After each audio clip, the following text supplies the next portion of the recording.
Insyaallah faedahnya akan mempermudah rezeki kita, akan mempermudah rezeki kita, atau beriku bahasanya duit orang tek dalam tahun ini dari bahasanya. Terus juga akan bisa mengabulkan semua hajat yang kita inginkan.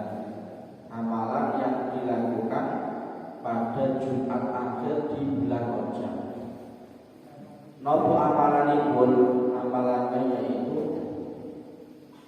ketika duduk di antara dua khutbah khotibnya, berarti ketika bapak-bapak Jumatan, nah sini ibu-ibu pripun itu tetap sakit nglampahi. Berarti ibu-ibu mangke panjenengan nyirnakan khutbah, mendengarkan khutbah di rumah. Terus setelah itu ketika kok khotibnya pas waktu duduk dengan mangke mos dimriki, dengan mangke mos napa doaipun, doaipun nggih punika pendek sebenarnya, pendek cuma agak banyak. Doanya itu membaca Ahmadu Rasulullah Muhammadur Rasulullah. Kalau langsung dimalik, doanya itu membaca Ahmadu Rasulullah Muhammadur Rasulullah. Itu dibaca di antara dua khutbah. Bacanya yaitu sebanyak 35 kali. Nah, ini sekali lumayan ya. 35 kali satu itu lah. Itu jenengan os Ahmadu Rasulullah Muhammadur Rasulullah. Alih jenengan kentek maos niku kali kentek marai jenengan hajate nopo. Nah, itu dipunutaraken. Disampaikan hajatnya apa ketika waktu mengucapkan Ahmadu Rasulullah Muhammadur Rasulullah. Nah, mengamalkan ini bukan khusus untuk orang yang ikut Jumatan. Mungkin ibu-ibu yang tidak ikut Jumatan juga bisa mengamalkan ini. Ketika di rumah mendengarkan khutbah, waktu khatib duduk, nah ini ibu-ibu diajarkan mau seminggu mboten napa-napa membaca itu diperbolehkan. Tidak masalah, ini tidak hanya terkaitnya khususnya kepada orang-orang yang khutbah saja, tapi yang tidak khutbah, yang tidak mendengarkan khutbah atau tidak mengikuti sholat Jumat itu juga bisa mengamalkan. Monggo jenengan kersa nggih ngamalaken. Iki langsung pasal turu ngoten nggih. Yang turu ya sudah biasa niku mboten saged ngamalkan. Iki fadilah yang sangat mugi saged ngamalkan. Amin ya rabbal alamin. Bapak Ibu hadirin jamaah sekalian yang kalau hormati, lajengaken pengawasan kula panjenengan sedaya ini masih membahas terkait mengenai masalah rukun-rukunnya sholat. Kemarin saya sampaikan rukun-rukunnya sholat itu ada 18 rukun. Ini kalau mengikuti redaksi Fathul Qorib ini ada 18 rukun. Kemarin yang 4 sudah saya sampaikan. Untuk yang berikutnya, rukun yang berikutnya, yang kelima yaitu wal khamisu. Wal khamisu ar-rukun wa aqallu fardhihi liqa'imin qadirin ala ruku'i mu'tadilil khilqati salimil yadayhi wa rukbatayhi ayyan haniya bi ghairi nasib qadra qulubi rahatayhi rukbatayhi. Rukunnya sholat yang selanjutnya atau yang nomor 5 adalah rukun. Paling sedikit-sedikitnya rukun bagi orang yang sholat dengan cara berdiri dan dia orangnya tidak terlalu tinggi, tangannya juga tidak terlalu panjang. Tangannya tidak terlalu panjang, maka yaitu minimalnya rukunnya adalah ayat haniyah bilail nasir. Nyentong merkungkung, itu nopo? Ya jendit nanti ini. Nyentong merkungkung bilail nasir dengan tampon degek, merkungkung tampon degek. Yang mana sekira qadra bulughi rafatayhi, sekira telapak tangan ini bisa sampai kepada lutut. Ini minimal batas lutut. Minimal batas lutut itu telapak tangan sampai pada lutut. Batasannya untuk. Sekarang lau aroda wa kadima alaihima fa illam yaqdir ala hadza al-qur'i inhana maqduratan au ma'abi tarfihi. Kalau itu kita dalam keadaan normal, dalam arti sehat-sehat saja. Sekarang kalau umpamanya pas loro kan umpamanya pas punggungnya sakit, dan ini bagaimana? Maka ketika tidak mampu seperti yang disampaikan tadi, yang saya sampaikan tadi, maka yang penting berkumpul semampunya. Penting agak sedikit membungkuk lah semampunya dia, sebagai isyarat tanda kalau dia itu sedang rukuk. Kemudian sebagai worong kan gitu, patah tulang atau yang lainnya, berarti rukuknya semampunya. Penting agak sedikit, agak sedikit doyong ke bawah, itu minimal rukuknya.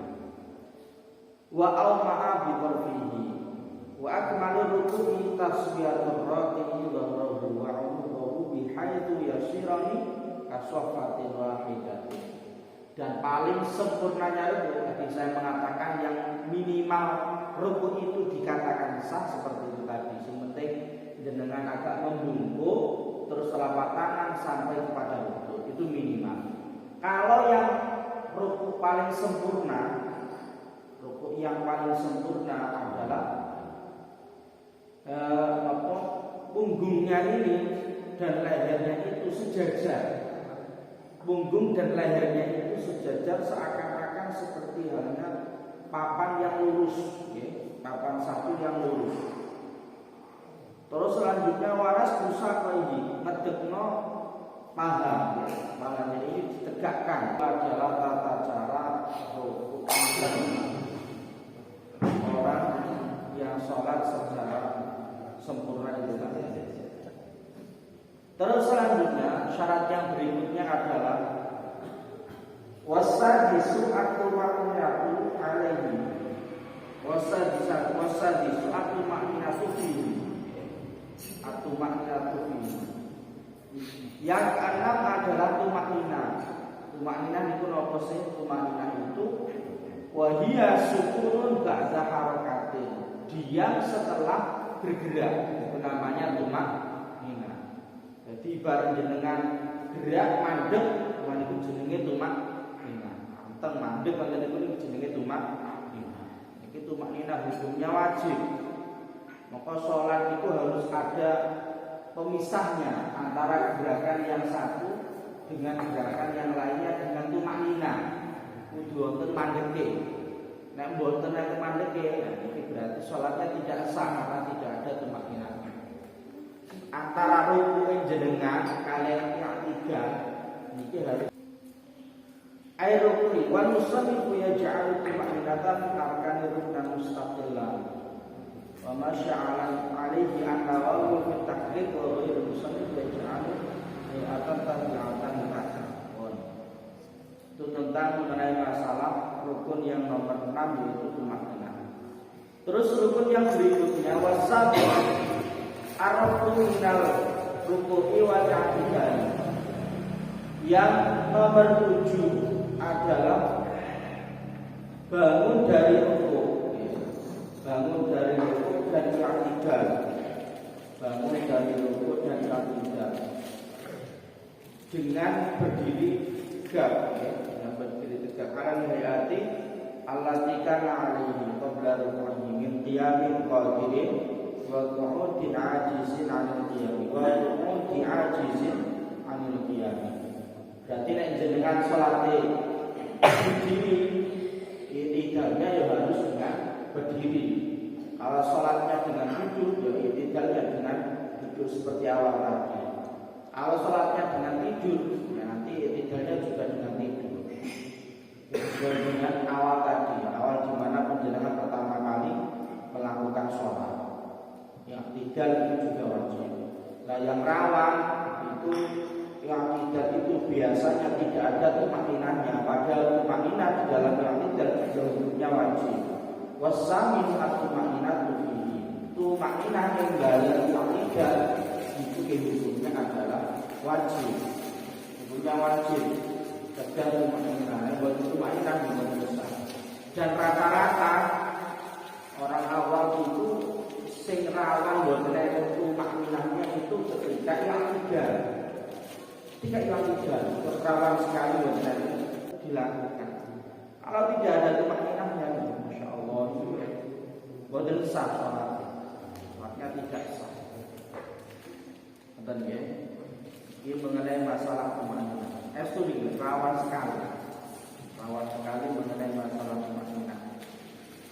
Boten apa? I'tidal tidak ada tumaninah. Ini yang nomor 8, tumaninah dalam i'tidal. Terus yang nomor 9 watasi'u as-sujudu. Yang nomor 9 adalah sujud. Marrataini fi kulli raka'atain. 2 kali di setiap rakaatnya. 2 kali di setiap rakaatnya. Sujud itu ada 2 di setiap rakaatnya. Wa aqallu mubasharatu ba'di jabhatil musalli mawdi'a sujudihi min al-ardi.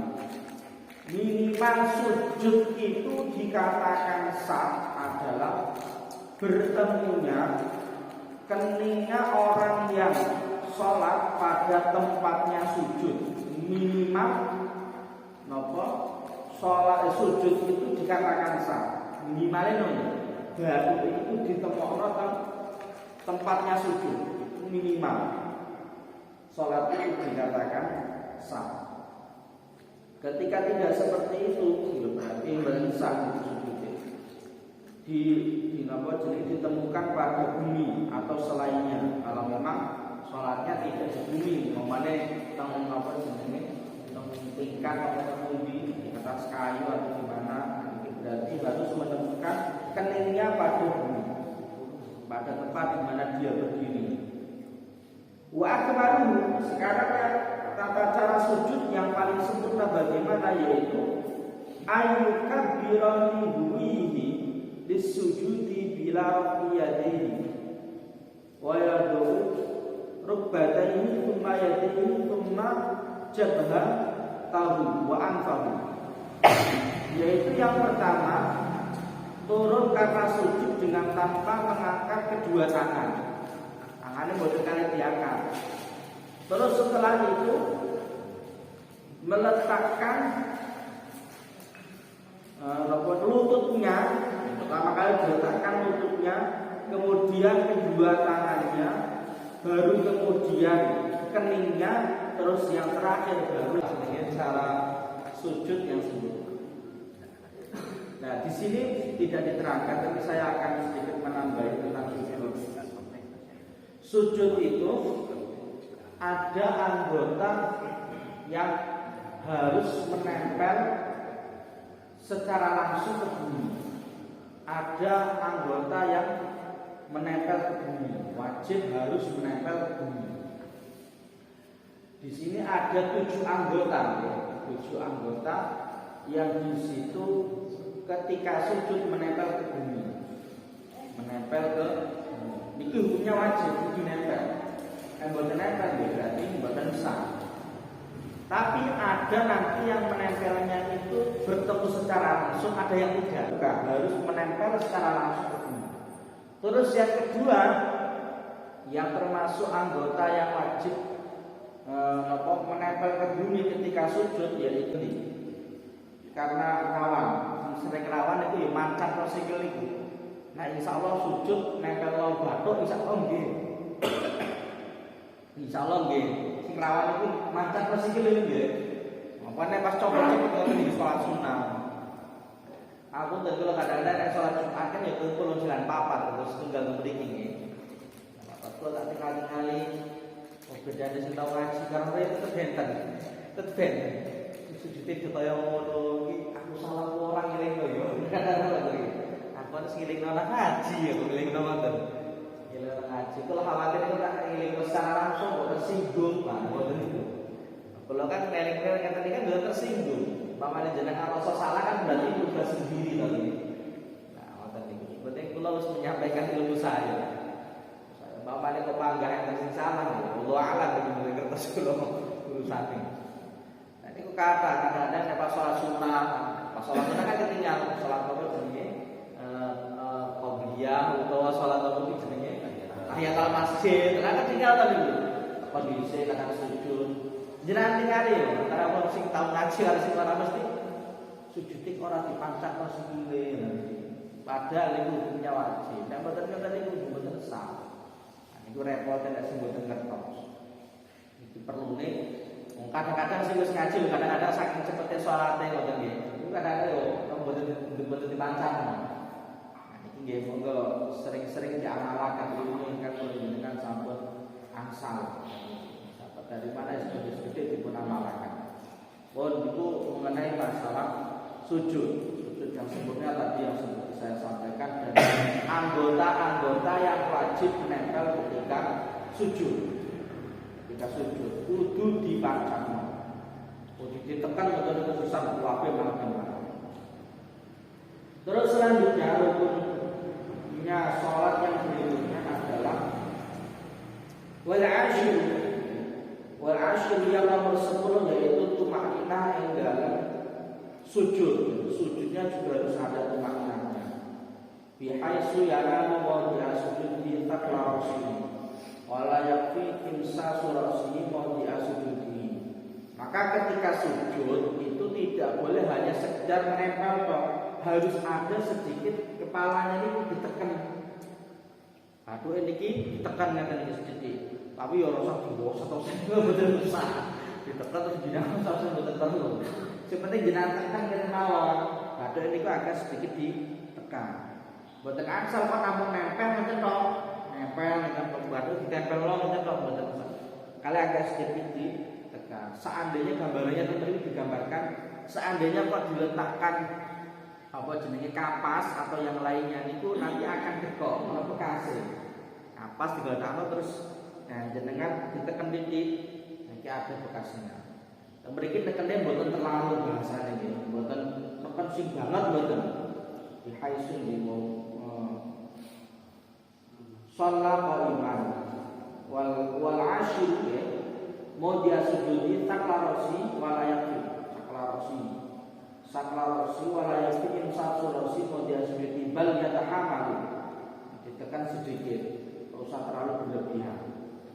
Itu yang nomor 10. Terus selanjutnya wal hadi asyar yang nomor 11 duduk di antara dua sujud. Duduk di antara dua sujud duduknya adalah wajib atau rukun. Ya selanjutnya yang nomor 12 tumakninah yang dalam duduk di antara dua sujud. Yang nomor 13 yaitu duduk tahiyat akhir. Duduk tahiyat akhir duduknya adalah wajib atau fardu atau apa? Rukunnya sholat. Rukunnya sholat itu tahiyat akhir. Kalau tahiyat awal hukumnya kan sunnah, yang wajib itu adalah tahiyat akhir. Warabi'a asyarah yang nomor 14 adalah membaca tasyahud akhir. Duduknya itu hukumnya rukun wajib. Membaca tahiyatnya itu juga termasuk rukun ataupun kewajiban bagi orang yang sholat. Pokoknya pas tahiyat itu kudu mono suarane ngene aja menentok. Kudu maca at-tahiyatul mubarakatus sholawatut thayyibatu lillahi akhirih. Insyaallah sampun awal sedaya. Terus di dalam tahiyat yang wajib itu sampai mana? Yang berikut diterangkan wal khamis asyara rukun berikutnya yaitu as-shalatu ala nabi sallallahu alaihi wasallam. Berarti minimal jenengan pas maca tahiyat itu sampai sholawat. Allahumma sholli ala sayyidina Muhammadin. Bon sampai itu minimal. Umpamanya jenengan kok sholat sunnah pengen cepet-cepet, berarti minimal jenengan tahiyat sampai sholawat. Nek bersholawat salah apa kasar bisa. Karena kewajibannya tahiyat itu minimal sampai sholawat. Allahumma sholli ala sayyidina Muhammad. Allah jangan tambah balik ketik balik. Wa ala ali sayyidina Muhammad. Assalamualaikum warahmatullahi wabarakatuh. Bensani. Karena yang rukun itu sampai sholat. Untuk selanjutnya wa ala ali sayyidina Muhammad sallallahu alaihi wasallam. Akhir ini itu alamin hamidul majid itu adalah sunnah. Makanya jenengan lapangan nggih langkung sae umpamane mboten nggih mboten napa-napa sunah nggih. Tapi afdole ya tetep jenengan hafalkan. Terus selanjutnya yang nomor 16 wasa bisa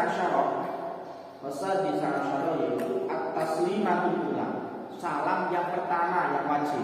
Kalau salam yang kedua itu belum wajib. Assalamualaikum warahmatullahi wabarakatuh. Itu salam yang pertama yang wajib.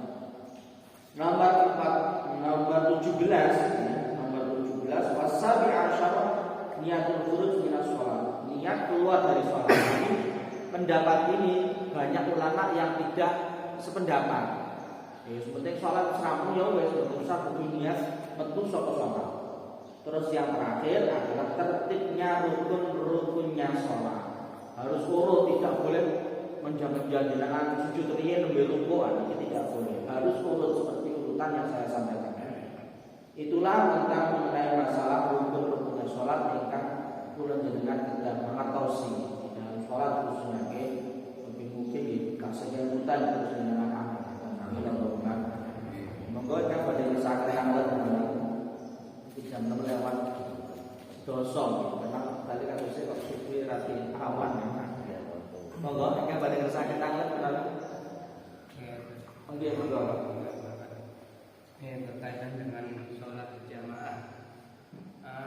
Satu kala imam ada kelupaan di dalam rakaatnya.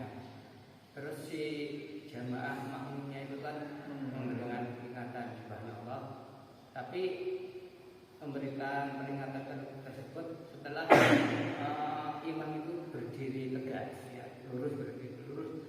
Terus sang makmum itu tetap berdiri, tetap duduk, ya, tetap duduk. Jadi gimana menurut yang afdalnya itu, karena imam sudah berdiri lurus, ya. Jadi apakah jamaah itu mengikuti imam atau tetap berdiri, tetap duduk? Kasusnya itu berarti tahiyat awal ya. Tahiyat awal. Kalau ada orang jamaah, imamnya lupa tidak melakukan tahiyat awal, terus makmumnya mengingatkan subhanallah, tapi imamnya ngerti kalau tahiyat awal itu hukumnya adalah sunnah. Wis kadung ngadeg imamnya yang balik sujud, yang balik tahiyat awal itu malah batal. Karena apa? Karena tahiyat awal itu cuma sunnah. Wis kadung dia pun ngadeg. Lah makmumnya itu pada ngeyel, subhanallah, jangan jatuh. Ini orang jatuh. Lagi ini makmumnya. Dia apakah melakukan tahiyat awal atau berdiri mengikuti imam? Maka jawabannya gitu, kudu berdiri mengikuti imam. Karena ittiba imam, ikut kepada imam hukumnya adalah wajib, fardu, kudu melu. Gerakannya harus sesuai sepadan dengan imam. Boten kenging dia mbak itu ngeri. Aku arep lah, aduk lah, tak tanya dulu aku. Wadik boten kenging. Tidak boleh. Maka kudu ada. Benten umpamane enten trik. Ada trik itu biasanya maksudnya imam ini napa jenenge ahli kita ya. Imamnya dilalah pada lindik makanya nggih. Akhirnya pada lindik. Jenengan langsung imam lindik terus jangan duduk di antara dua sujud duduk napa sebentar, tapi maca ayat itu cepat sampai Allahumma sholli ala Muhammad untuk enggak terlalu memakan waktu lama. Maka mboten napa-napa. Maca ayat terus langsung ada. Yang penting jaraknya itu jedanya tidak terlalu lama. Tidak dianggap nanti terputus antara imam dengan makmumnya. Itu triknya maksudnya. Tapi memandang ngoten iki kangelan nggih, langsung melu imam nanti wonten mawon, tidak usah menunggu imam. Itu kalau kasus yang tahiyat awal, ngoten. Itu kudu melu, imamane Pak Mum, Pak Imam, iki lho kok ora kudu mundur. Jenengan jelasno maksudnya. Kalau niku mau kelalen, soalnya itu tahiyat awal sunnah. Dan nek aku balik sunnah itu malah batal. Soalnya posisiku wis ngadeg. Dan nek umpamane imame posisine nembe ngeten iki, dereng ngadeg nggih, langsung ngeten iki. Allah dilingno subhanallah. Nah, jenengan jago mboten napa-napa. Tapi nek wis posisine setengah berdiri, Allah subhanallah ngeten iki jenengan semua langsung ngadeg balik. Nek balik dari kemarin sakit batal. Karena sekali lagi tahiyat awal itu hukumnya adalah sunnah. Sunnah hayat itu dia termasuk ya. Apa dia langsung berdiri mau. Mengatakan lagi, belum sampai akad kali sama itu. Enten kalian benar? Salah. Iya betul. Karena kan ketika sholat itu kan imam itu kan bermacam-macam. Ada yang setelah sholat dia mengajar ke belakang jemaah. Ada yang agak serong ke sana. Itu apakah ada hukumnya? Bagaimana hukumnya? Oke. Ketika kita sholat untuk masalah serong ataupun menghadap ke belakang atau bagaimana, ini sebenarnya terlaku khusus untuk imam mawon. Terlaku khusus untuk imam. Kalau survei keterangan kita begini, tapi nek saya ikuti pulau, nek ini pulau akan terus itu disebut amalakan. Ya ini pulau terus itu, ya ini pulau tentang Kediri, mereka almarhum ya udah jangan ini amalakan itu. Nek mantun sholat khusus untuk imam itu agak menghadap ke kanan, menghadap ke kanan. Jadi terus nek dadi imam jenengan lagi, itu kiblat. Berarti jenengan kalau imam nek berdiri dan setelah sholat itu sunahnya ngeten iki separuh, boten wabeh separuh tok ngeten iki menghadap ke kanan. Kalih wiridan. Nah niku memang sunahnya seperti itu. Boten balik total mboten. Karena itu kadang-kadang atau sih balik total, iya balik total betul wiridan itu. Pantang wae. Enten kadang-kadang tadi menang gelar itu sama ekor wiridan. Kuno saya tuh bahas ini apa tuh. Nah ini buatan sing pas niku agak sedikit arah kanannya. Jadi terus arah kanan. Arah kanan. Niku tata cara nek sak mantune sholat. Untuk dadi makmume, betul sampai itu menu makmume. Makmume ya tetap satu keadaan menghadap ke kiblat. Karena dia seperti itu tentu mungkin ngawasi makmume mungkin dari belakang. Tapi tidak semutar napa jenenge 100 derajat mboten. Niku mutarnya niku tadi menghadap ke arah kanan, mboten kiri tapi kanan. Jenengan kira nanti yang tidak pas sholat sing ngertos sing ngene lho, iku mesti menghadapnya ke arah kanan. Niku wonten Pak insyaallah. Terkait mengenai masalah setelah sholat, khusus untuk imam tapi nggih, mboten makmum tidak perlu. Bapak Ibu ingkang kula hormati, selamat siang kula juga semanten nggih. Mulajaken kajian mugi wonten manfaatipun khususnya dalam pribadi kula lan kula kebanyakan sedaya. Kira-kira mungkin pamungkas menawi minasyaitonir mustaqim. Wassalamualaikum warahmatullahi wabarakatuh.